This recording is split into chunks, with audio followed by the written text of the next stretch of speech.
इस पर गालियां दी जाती है और मेरे चैनल जय बीमार में न्यूज के बारे में भी अपशब्द बोले जाते हैं।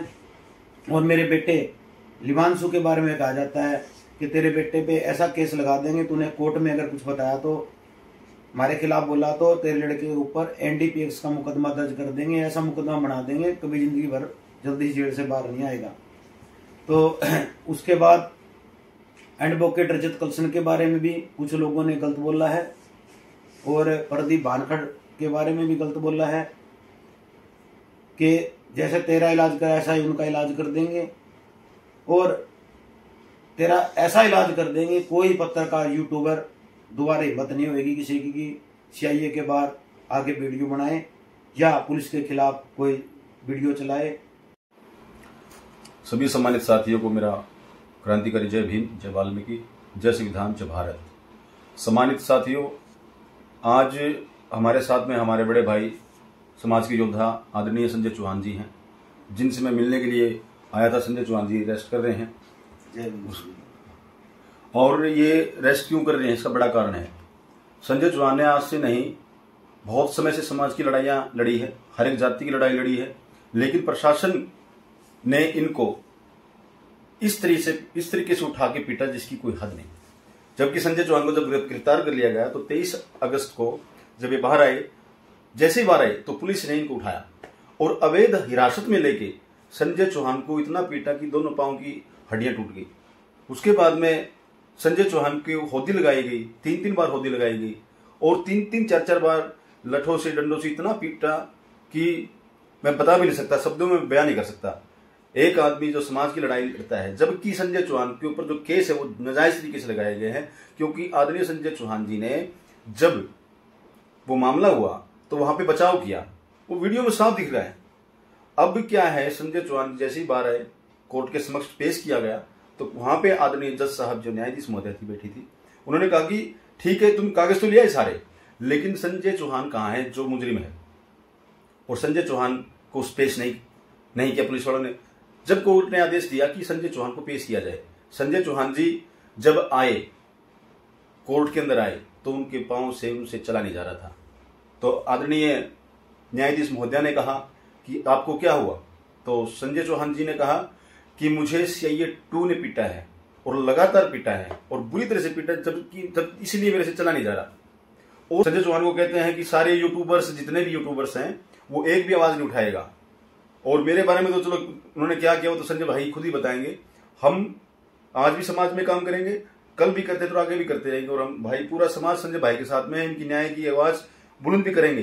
कानून उसका बड़ा है क्योंकि समाज आराम से क्यों बैठा है। इसमें बड़ी बात यह है कि कोर्ट ने डायरेक्शन कर रखी है। मैं धन्यवाद करूंगा कोर्ट का और मैं धन्यवाद उनका भी करूंगा जो डीएसपी साहब है सुनील कुमार जी।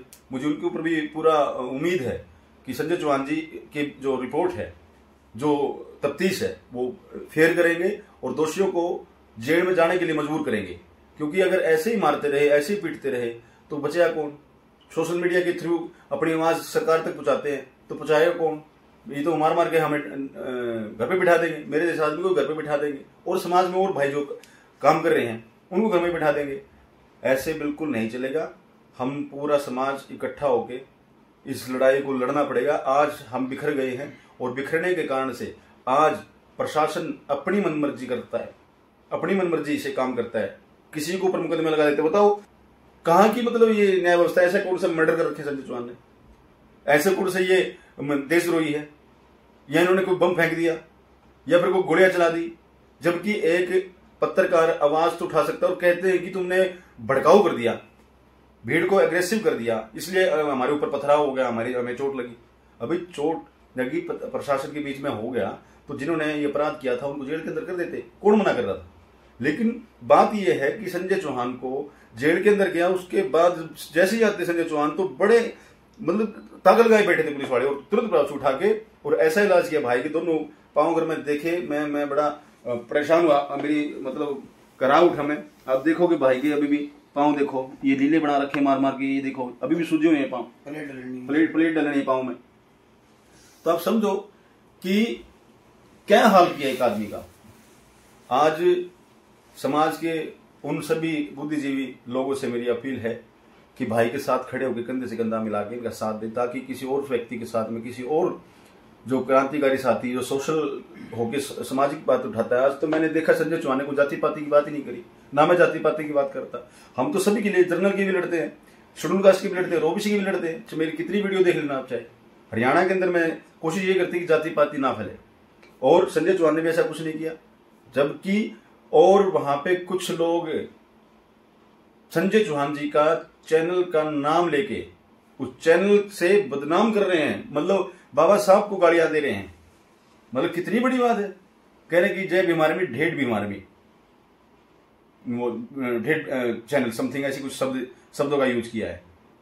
सारी बातें मैंने संजय भाई से पूछी आके। भाई को जेल के अंदर जब मैंने पूछा तो भाई से उठ के बाथरूम तक नहीं जाया गया, हाथों से बेचारे गए हैं वहां पे, और इन्होंने वो दिन काटे हैं। अब तो ये है कि बाबा साहब का संविधान इस देश के अंदर जिंदा है, और माननीय अदालत से हाथ जोड़ के अपील है, हिसार के एसपी से भी हमारी हाथ जोड़ के अपील है कि इसमें न्याय करे संजय चौहान जी के साथ में। जो अपराधी अभी हिरासत में लेके जिन अधिकारियों ने उनको पीटा है, तो उनके साथ भी कानूनी कार्रवाई है। जय भीम, जय भारत, जय संविधान। कुछ बातें संजय भाई भी करेंगे। सभी को जय भीम। साथियों, जैसे आप लोगों ने देखा है, जो सप्ता हॉस्पिटल का जो मामला था मेडिकल बस्ती का, उसके अंदर भीड़ इतनी बेकाबू हो गई थी।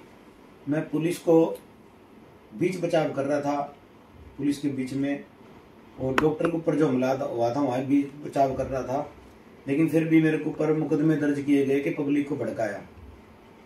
अब मैं आपको पूरी बात भी नहीं बता सकता, क्योंकि कुछ कोर्ट की गाइडलाइन है, माननीय कोर्ट की।